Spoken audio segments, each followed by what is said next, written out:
ప్రార్థన చేసుకుందామండి. ఆశ్చర్యకర్త, ఆలోచనకర్త, నిత్యుడైన తండ్రి, ఈరోజు నేను ప్రభువా నీ వాక్యములు ప్రకటింపబోతుండగా ప్రభువా అభ్యంతరము అనే అంశంపై ప్రభువా నీవు నడిపించిన విధానాన్ని బట్టి నీకు కోట్ల స్తుతులు చెల్లిస్తున్నాను తండ్రి. ఆదాము ద్వారా సంక్రమించిన పాపాలన్నీ కూడా పరిహరించే నిమిత్తమై ప్రభువా నాయన ఎన్నో అవమానాలు, చేదరింపులు, తిరస్కారాలు పొంది మా రక్షణ కొరకే ప్రభువా అనేక వేదనలు చెంది నాయన సాతాను లయపరిచి మా అందరికీ శాంతి, సమాధానం, సంతోషాలు మీ అందరి భయభక్తులు మాకు అనుగ్రహించినందుకే ప్రభువా నీ పాదాలకు కోట్ల స్తుతులు చెల్లిస్తున్నాను తండ్రి. మరి ఇప్పుడు నాయన అభ్యంతరము అనే అంశంపై మాట్లాడుకోవచ్చుండగా ప్రభువా అయోగ్యురాలను నన్ను మరుగుపరిచి నువ్వు మాట్లాడమని వేడుకుంటున్నా మా పరమ తండ్రి. ఆమేన్. కూడి వచ్చిన పెద్దలందరికీ కూడా వందనాలండి. పిల్లలందరికీ నా యొక్క దీవెనలు తెలియజేస్తున్నాను. ఇప్పుడు నేను ప్రసంగించే అంశము అభ్యంతరము. అభ్యంతరం అంటే ఆటంకము అని అర్థం వస్తుంది.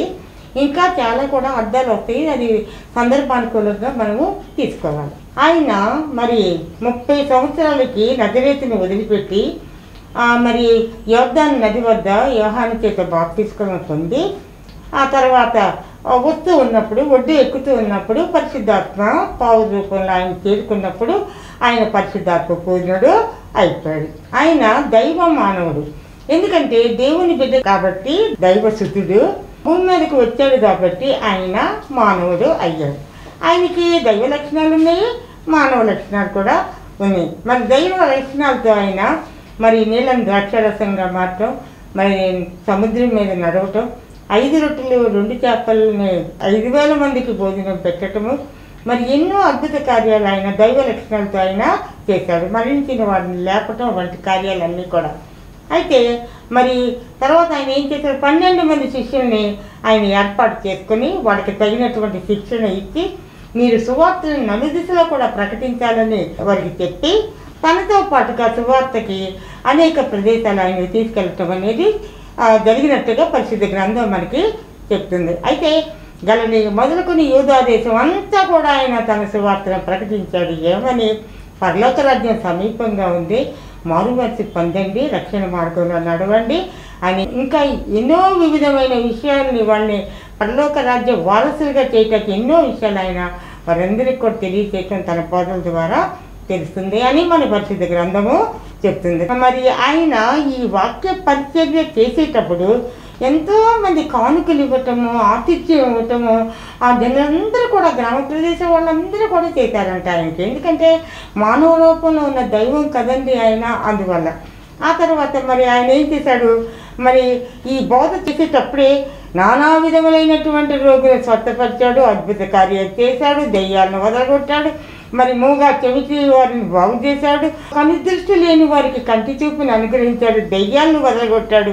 మరి మానసికంగా, శారీరకంగా ఆనాడు రోమా ప్రభుత్వం వాళ్ళందరూ కూడా తన ప్రజల్ని హింసించేటప్పుడు వారిని దర్శించి వారికి సమాధానం కలిగజేసి వారిని తనతో పాటుగా సువార్త ప్రకటనకి తీసుకువెళ్ళాడంటే యేసు ప్రభు అని పరిశుద్ధ గ్రంథం ద్వారా మనకి తెలుస్తుంది. ఆనాడు మరి పాత నిబంధన కాలంలో స్త్రీకి మర్యాద లేదండి.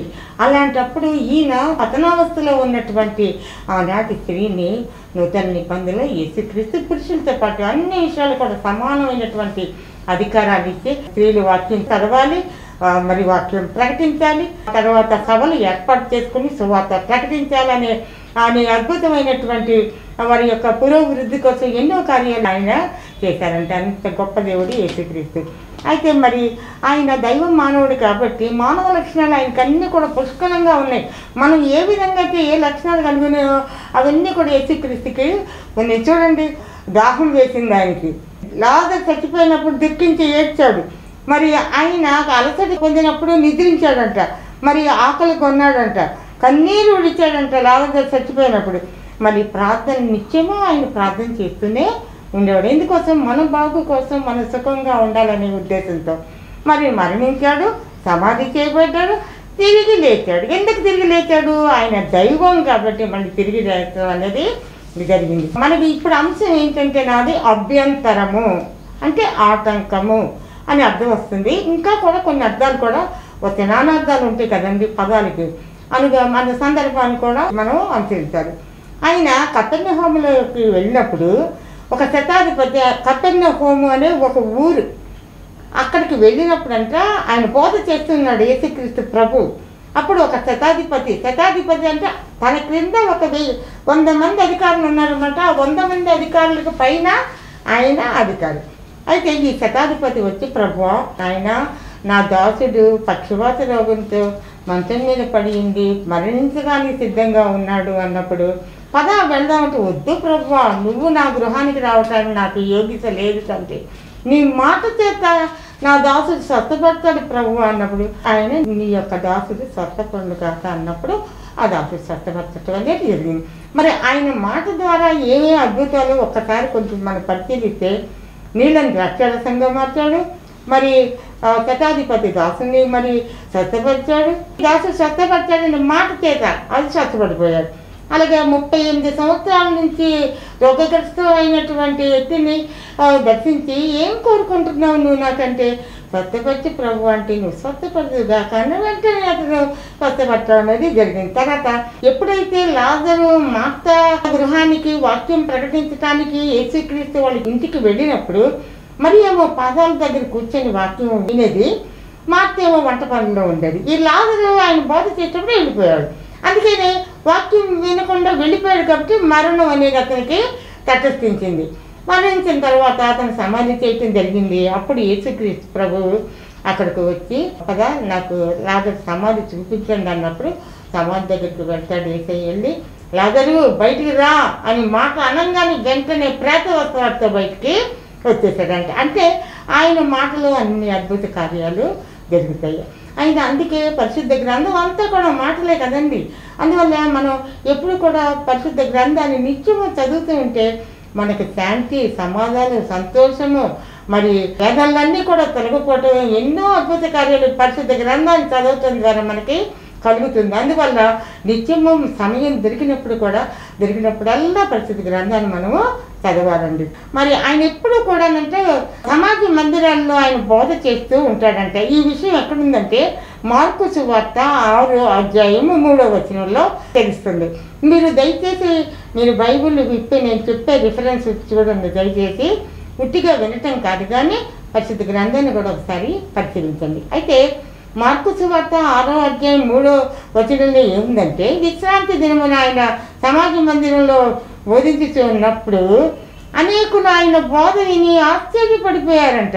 ఆయన ఏంటి, ఈయన మానవుడు కదా, ఇంత ఇదిగా ఒక వడ్రంగి వాళ్ళ కొడుకు కదా, ఏంటి ఇట్లా బైబిల్ పరిశుద్ధ వాక్యాలు జరగబోయే కార్యాలన్నీ కూడా ఈయన చెప్తున్నాడు, ఈయన మానవుడే కదా అని వాళ్ళు అభ్యంతరపడ్డారంట, విన్న వాళ్ళందరూ కూడా.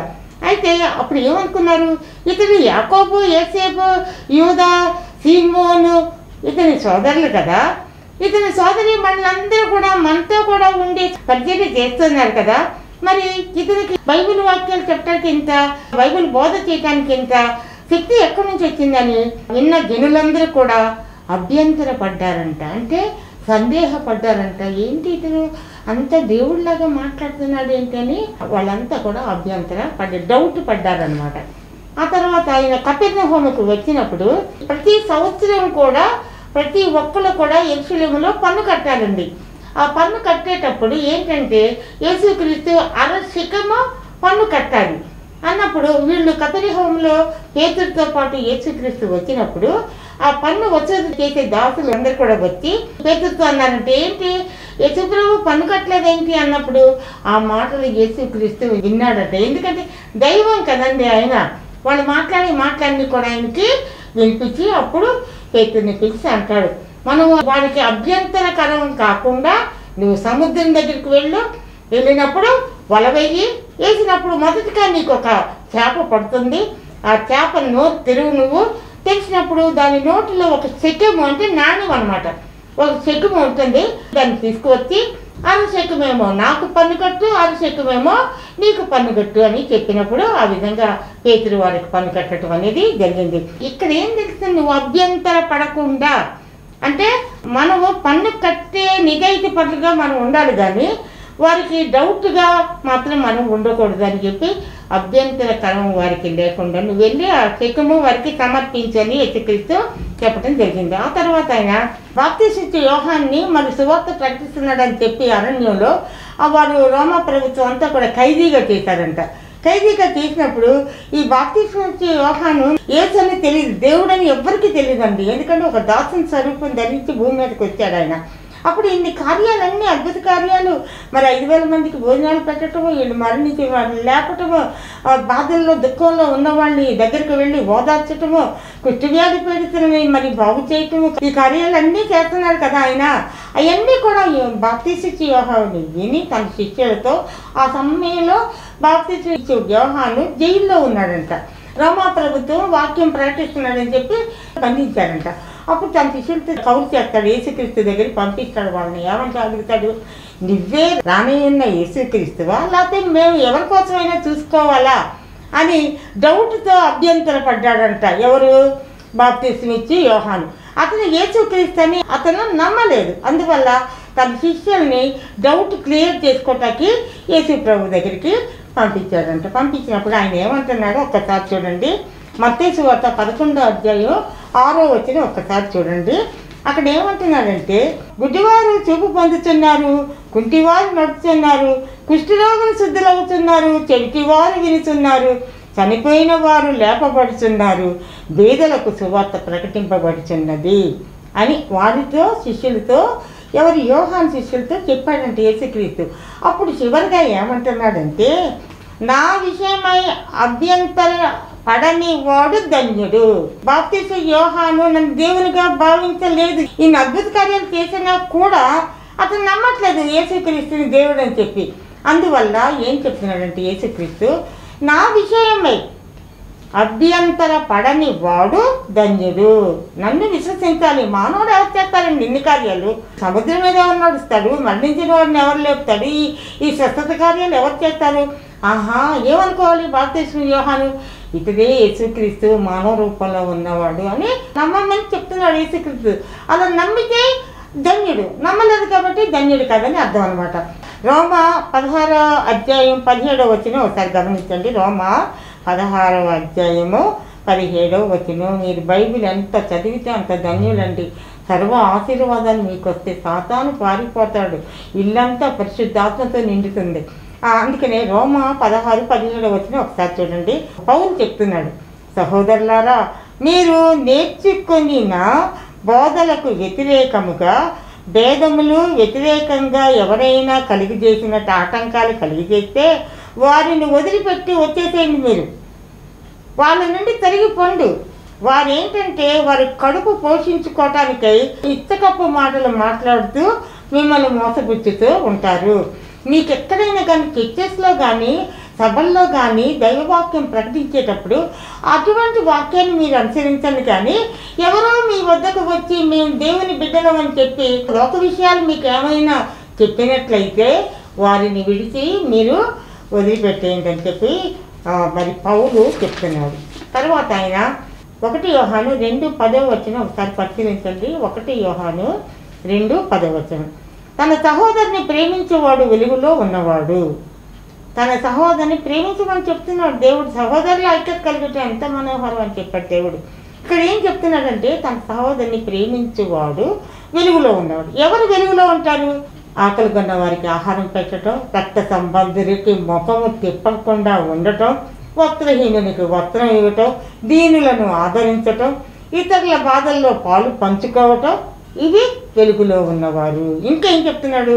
వెలుగు అంటే ఏంటంటే ఆజ్ఞలు, దేవుని ఆజ్ఞలు అనుసరించటం, మరి ఆ సత్క్రియలు చేయటం, పరిశుద్ధ గ్రంథాన్ని చదవటం, ప్రార్థన చేయటం, ఆత్మఫలాలు 9 కూడా నిత్యము అనుసరించడం, ప్రేమ, సంతోషం, సమాధానం, దీర్ఘశాంత, దయాళత్వం, ఇవన్నీ కూడా అనుసరించేవాళ్ళు వాళ్ళు వెలుగులో ఉన్నవాళ్ళు. మరి అవసరతలో ఉన్నవారిని వారి అక్కర్లు కూడా తీర్చడం కూడా వెలుగులో ఉన్నవాళ్ళనే అర్థం. చీకట్లో ఉన్నవాళ్ళు ఎవరంటే ఆజ్ఞలను అనుసరింపక ఉన్నవారు, లోకవాంఛలను కోరుకున్న. లోకవాంఛలు ఏంటంటే శరీరాశ, నేత్రాశ, జీవపు దమ్మము. శరీరాశ అంటే ఏంటంటే విగ్రహారాధన చేయటం, ద్వేషం, కలహం, కక్షలు, భేదము, అల్లరితో కూడిన ఆటపాటలు, అసూయ ఇవి దేవునికి అభ్యంతరకరములు, దేవునికి ఇష్టం లేనటువంటివి. ఇవి ఇప్పుడు చెప్పినవన్నీ కూడా ఇంకోసారి చెప్తున్నాడండి.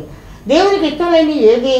విగ్రహారాధన చేయటం, కలహం, ద్వేషం, ఇతరుల మధ్య భేదాన్ని కలిగి చేయటం, కక్షలు, అల్లరితో కూడిన ఆటపాటలు, అసూయ ఇవి దేవునికి అభ్యంతరకరములు. అంటే దేవునికి ఇష్టం లేనటువంటి ఇవన్నీ వదిలిపెట్టేసి ఆత్మఫలాలతో మనం నిత్యం అనుసరించినట్లయితే మనం పరలోక రాజ్య వారసులు అవుతాము. దేవుని చేత అనేక దీవెనలు పొందటానికి ఉంటుంది. మరి చీకట్లో ఉన్న వాళ్ళు ఏంటంటే దీనికి వ్యతిరేక కార్యాలు, దేవుడు మన ఆజ్ఞను ధిక్కరించటం, ఆయన మాటలు వినకపోవటం, కుళ్ళు, కుసిద్ధము, మరి ద్వేషం, పగ ఇవన్నీ ఉన్న వాళ్ళంతా చీకట్లో ఉన్నవాళ్ళు. అంటే దేవునికి ఇష్టం లేనటువంటి వాళ్ళు. వీళ్ళందరినీ కూడా దేవుడు శిక్షిస్తాడు. మరి మార్కు సువార్త 9వ అధ్యాయం 43, 45, 49 వచనాలు ఒక్కసారి చూడండి. ఈ వచనాలు పరిశీలిస్తే దేవుడు ఏం చెప్తున్నాడంటే తన శిష్యులకి జాగ్రత్తగా వినండి. నీ చేయి ఎవరైనా కొట్టడానికి కానీ చంపడానికి కానీ దేనికంటే వెళ్ళినట్లయితే అతడు దేవుని శిక్షకి లోనైపోతాడు. కన్ను కూడా, కన్నుతో నేత్రాశ ఉండకూడదు. కన్ను ఎప్పుడు కూడా పవిత్రంగా, దేహానికి అంతటికీ కూడా దీపము కన్ను. ఆ కన్ను ఎప్పుడు కూడా పవిత్రంగా ఉండి పవిత్రమైనవే చూడాలి. అలా కాకపోతే దేవుని శిక్షకి గురైపోయి నరకానికి వెళ్ళిపోతారు. ఏం చెప్తున్నాడంటే చెయ్యి, కన్ను దుర్వినియోగం చేస్తే నరకంలో త్రోయబడుదురు. వీటి విషయంలో జాగ్రత్తగా ఉండాలి. శరీరాశలు అవి రక్షణ మార్గంలోకి నడిపించవు, దుష్టత్వం నుండి తమను కాపాడుకోవాలి అని చెప్తున్నాడు. ఏంటంటే మన చెయ్యి, కన్ను కూడా చాలా పవిత్రంగా మనం ఉంచుకోవాలి. అట్లా ఉంచుకున్నట్లే దాన్ని మనం పరలోక వారసులం అవుతాము. దేవుని చేత అనేక దీవెనలు పొందిన వారము అవుతామని యేసుక్రీస్తు మరి శిష్యులకి హెచ్చరికలు చేస్తున్నాడు. ఆ తర్వాత నీ కుడి కన్ను నిన్ను అభ్యంతర పరిచిన ఎడల దాన్ని పెరికివేసి నీ వద్ద నుండి పారవేయుము.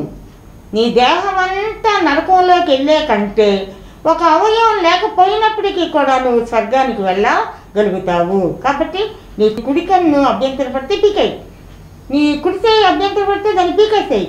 అవయవం లేకపోయినప్పటికీ కూడా నీ శరీరం అంతా కూడా పరలోక రాజ్యానికి వెళ్తుందని ఆయన చెప్తున్నాడు.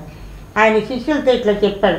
అభ్యంతరములనే వస్తాయి, కానీ ఈ అభ్యంతరం పెట్టేవాళ్ళు ఎవరైనా ఉంటే వారు నాశనానికి, నరకానికి వెళ్ళటానికి అవకాశం ఉంటుంది. అభ్యంతరం అంటే ఏంటంటే ఎవరైనా పరిశుద్ధ గ్రంథం చదువుతున్నారు అనుకోండి, మీరు ఎవరైనా లేకపోతే ఇది తీసేసే నువ్వు వేరే సినిమా చూడి, టీవీ చూడని ఎవరైనా అభ్యంతరం పెట్టారనుకోండి, వాళ్ళు దేవుని శిక్షకి గురవుతారని దీని అర్థం అనమాట. ఆ తర్వాత యవ్వనులు ఎలా ఉండాలని చెప్పి యేసుక్రీస్తు చెప్తున్నాడు. 1 యోహాను 2వ అధ్యాయం 15వ వచనం. 1 యోహాను 2వ అధ్యాయం 15వ వచనం. యవ్వనులారా, ఈ లోకమునైనను లోకములో ఉన్న వాటినైనను ప్రేమింపకుడి. ఎవడైనను లోకమును ప్రేమించిన ఎడల తండ్రి ప్రేమ వానిలో ఉండదు. లోకంలో ఉన్నదంతయు శరీరాశ, నేత్రాశ, జీవపు డంబమే కదా. ఇవి మీరు అనుసరించినట్లయితే మీరు తండ్రి చేత శిక్ష పొందటానికి మీరు గురైపోతారు. యవ్వనులారా అని చెప్తున్నారు. చూడండి, శరీరాశ అంటే మనం చెప్పుకున్నాం. శరీరాశలు ఏంటంటే ద్వేషము, కలహం. ఎవరితో ద్వేషంగా ఉండకూడదు, కలహానికి వెళ్ళకూడదు, విగ్రహారాధన చేయకూడదు. ఇవన్నీ శరీరాశలు అండి. కక్షలు, భేదాలు కల్పించటం, అందరితో కూడిన ఆటపాటలు, అసూయ ఇవి దేవునికి అభ్యంతరకరమైనవి. యవ్వనస్తులారా వింటున్నారా మీరు? ఇవి ఏవి కూడా మీలో ఉండకూడదు. ఉంటే మాత్రం దేవుని శిక్షకి గురైపోతారు. మీరు ఎందుకు ఎప్పుడు కూడా పరిశుద్ధ గ్రంథం చదువుకోవటం, మీకు కలిగినటువంటి పుస్తకాలు చదువుకోవటం, తల్లిదండ్రులు ప్రేమించటం, తల్లిదండ్రులకి లోబడి ఉండటం, తండ్రికి లోబడి ఉండటం, మంచి కార్యాలు చేయటము, సువార్తను వినటం, ఇవన్నీ మంచి పనులన్నీ మీరు చేసినట్లయితే మీ యవ్వన దశ అపురూపమైనటువంటి బంగారపు బాటగా తయారవుతుంది. అందువల్ల మీరు జాగ్రత్తగా ఉండమని యేసుక్రీస్తు తన శిష్యులకి చెప్తున్నాడు. మరి శరీరాశ ఏమో ఇది. నేత్రాశ ఏంటంటే దుష్టపు చూపులే నేత్రాశ. మన చూపులు ఎప్పుడూ కూడా పవిత్రంగా ఉండాలి. తగనవి చూడకూడదు. తగనవి అంటే అసహ్య కార్యాలు ఏమి కూడా చూడకుండా మీరు ఉండండి. తర్వాత సంసోను స్త్రీ వ్యామోహంతో ఉన్నాడు కాబట్టి, స్త్రీలను వ్యామోహపు చూపుతో చూశాడు కాబట్టి అతని కళ్ళు పీకేసేవాడిని. మీ కళ్ళు ఎప్పుడు కూడా పవిత్రంగా ఉండాలి. ఎందుకంటే శరీరానికి అంతటికి కూడా దీపమే కళ్ళు. ఆ దీపాన్ని పవిత్రంగా ఉంచుకోవాలంటే మంచి చూపులు చూడాలి. తర్వాత జీవపు డంబం అంటే ఏంటంటే తనను గురించి గొప్పగా చెప్పుకోవడం. తనను గురించి గొప్పగా చెప్పకూడదు. ఎవరైనా నీ గురించి గొప్పగా చెప్పడం అది ఘనత. తనను గురించి గొప్పగా చెప్పారంటే నాశనం అయిపోతుంది. అయితే ఇక్కడ మరి మనం ఇంకా చూసుకున్నట్లయితే మరి పురుషుల గురించి యేసుక్రీస్తు చెప్తున్నాడు. 1 పేతురు 3వ అధ్యాయము 7వ వచనం. అందులో ఏం చెప్తాడంటే, అటువలే పురుషులారా మీ భార్యలు మీలో పాలువారై ఉన్నారని ఎరిగి, ఎక్కువ బలహీన ఘటమని ఎరిగి వారిని మీరు జాగ్రత్తగా చూచుకొనుడి. వారితో మంచిగా కాపురము చేయుడి, ఏకమనస్కులై ఉండుడి, సుఖదుఖములలో పాలు పంచుకొనుడి, కీర్తనలు పాడి దేవుని సంతోషపరచుడి, స్తుతించుడి. మరి ఈ స్థుతి అనేది ఏం చేస్తుందంటే నీ స్థితిని మార్చిపడి పాటలు పాడామనుకోండి, కుటుంబ సభ్యులందరూ కూడా మంచి ఉన్నతమైన కుటుంబంగా అది తీర్చిదిద్దపడుతుందంట. మరి ప్రార్థన ఏం చేస్తుంది? మన పరిస్థితులన్నీ కూడా మార్చేసి మంచి మార్గంలో నడిపిస్తుంది.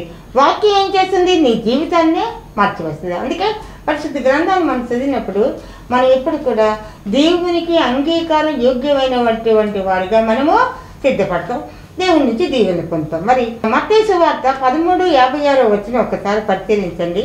మత్తయి సువార్త 13:56 వచనం. యేసు సమాజ మందిరంలో బోధించుచుండగా పరిసయ్యులు, సద్దూకయ్యులు, శాస్త్రులు ఆ బోధ విని, ఈ పరిసయ్యులు, సద్దూకయ్యులు, శాస్త్రులు వీళ్ళందరూ కూడా రోమా ప్రభుత్వానికి చెందిన వాళ్ళు. వీళ్ళు యేసుక్రీస్తు మీద కక్ష పెట్టారు. ఎందుకంటే మరి ఆయన బోధనలన్నీ కూడా ప్రజలందరికీ అంగీకార యోగ్యంగా ఉన్నాయి. వారు చేసే స్వస్థతలు, ఆయన మాటలన్నీ కూడా అంగీకారంగా సంతోషంగా ఉన్నాయి. కాబట్టి ప్రజలందరూ కూడా ఆయన్ని వెంబడించడం జరిగి వీళ్ళు వదిలివేయటం జరిగింది. అందువల్ల ఇట్లా మేము అధికారులుగా ఉండి కూడా ప్రజలు మమ్మల్ని ఎక్కదేయట్లేదు, ఇతను వెంబడిస్తున్నారని చెప్పి ఏదో 2 కారణాలు ఏవైనా చూపించి ఇతను మరణ శిక్షకు గురి చేయాలని వాళ్ళు విశ్వ ప్రయత్నాలు చేస్తూనే ఉన్నారంట. అందుకని ఈ పరిసయ్యులు, సద్దూకయ్యులు, శాస్త్రులు వీళ్ళిద్దరూ ప్రధాన యాజకులు కూడా చాలా యేసుక్రీస్తుకి విరుద్ధమైనటువంటి వాళ్ళు. అద్భుతంగా ఈయన మరి బోధన చేస్తూ ఉన్నప్పుడు ఏంటి ఈయన ఒక వడ్రవాణి కొడుకు కదా, మరియ సుతుడు కదా, ఏంటి ఇన్ని ఆశ్చర్యకార్యాలు బోధిస్తూ ఉన్నాడు అని చెప్పి సమయం కోసం వేచి చూస్తూ ఇతను శిలువ శిక్ష వేయాలని సమయం కోసం వెంబడిస్తూ ఉన్నారంట వీరు యేసుక్రీస్తుని. మరి అప్పుడు వీళ్ళందరూ కూడా అభ్యంతర పడ్డాడంట, ఒక డౌట్ పడ్డాడంటే ఏంటి ఇతను ఒక మానవుడు కదా, ఇన్ని ఆశ్చర్యకార్యాలు చేస్తున్నాడు ఏంటి అని డౌట్ పడ్డారంట. అందుకనే యేసుక్రీస్తు తప్పించుకొని వెళితే బోధలు చేస్తూనే ఉన్నారంట.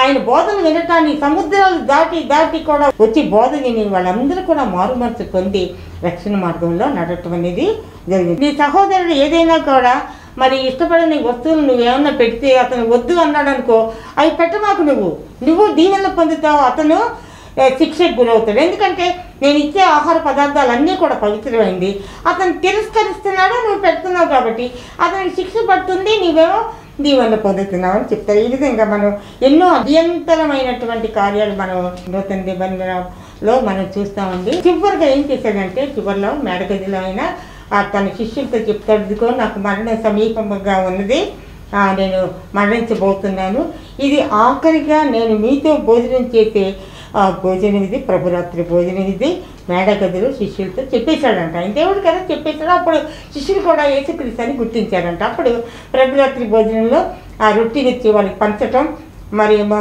ద్రాక్షారసం ఇవ్వటం అది జరిగింది. తర్వాత నేను ఒక పాట పాడేసి నాకు ప్రసంగం ముగిస్తానండి.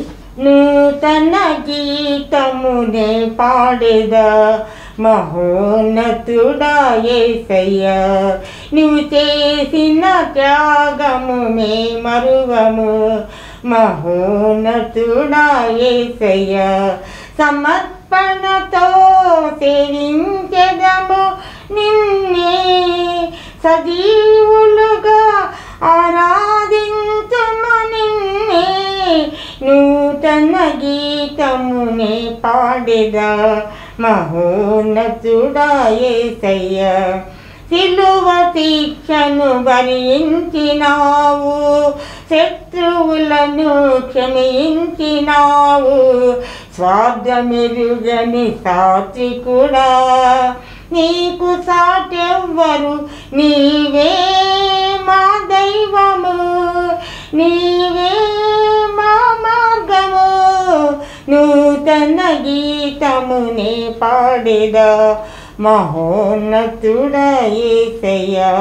మారు మనసు పొందాలని అది ఏ రక్షణ మార్గమని మాకు తెలిపిన నజరేయుడా, నీకు సాటెవ్వరు, నీవే మా తండ్రివే, నీవే మా కాపరి. నూతన గీతమునే పాడేదా మహోన్నతుడా యేసయ్యా. మమ్ము నీ వలె మార్చుటకై తపన చెందిన పరిశుద్ధుడా, కరుణశీలుడా భవికొచ్చిన నీకు సాటెవ్వరు, నీవే మా ప్రాణము, నీవే మా ఆధారం. నూతన గీతమునే పాడేదా మహోన్నతుడా యేసయ్యా. కుటిల మనుజుల దౌత్యానికి బలి అయిపోయిన పావనుడా, మృతిని గెలిచి తిరిగొచ్చిన నీకు సాటెవ్వరు, నీవే మా జీవము, నీవే మా మార్గము. నూతన గీతమునే పాడేదా మహోన్నతుడా యేసయ్యా. నిన్ను ప్రకటింప కృప నిమ్మయ్యా, మాదు దైవము నీవేనయ్యా. నిన్ను స్తుతించి కనపరతుము, నీకు సమమెవ్వరు, నీవే మా కాపరి, నీవే మా అధిపతి. నూతన గీతమునే పాడేదా మహోన్నతుడా యేసయ్యా. ప్రార్థన చెప్పండి. పరిశుద్ధమైన తండ్రి నాయన, వాక్యం విన్న బిడ్డలందరినీ కూడా సదాకాలం కాచి కాపాడు, రక్షించి వారి ప్రార్థనలన్నీ అంగీకరించి నాయన వృద్ధులను కాపాడు, నడవలేని వాళ్ళు లేపి నడిపించి తండ్రి అద్భుత కార్యం చేయి ప్రభా. నాయన బిడ్డలందరినీ ఆశీర్వదించి నీ రెండో రాకడికి తగిన సిద్ధపాటు మా అందరికి అనుకరించు ప్రభా. నాయన పసిపిల్లలను కాపాడు, విద్యార్థులను కాపాడు, సక్రమంలో ఎవరు నడిచినట్లుగా వాళ్ళని నడిపించు తండ్రి. మరి చేతగాని వాళ్ళకి నాయన నువ్వు చేయితే నాయన వేదలను కనికరించి కాపాడు ప్రభు. నాయన బలహీనలు బలపరచు తండ్రి. ఆ ప్రార్థనలన్నీ నాయన నీ బిడ్డల ప్రార్థనలన్నీ అంగీకరించు తండ్రి. నువ్వు మా తండ్రి కదా ప్రభు. నాయన మళ్ళీ ఒక మంచి వాక్యంతో ప్రజలందరి ముందు ఉండేటట్లుగా నన్ను ప్రజలందరినీ ఆశీర్వదించండి. త్వరలో రాని మా ప్రభువైన యేసు నామమున నీ పాదములు పట్టి వేడుకుంటున్నామా పరమ తండ్రి. ఆమేన్. Praise the lord.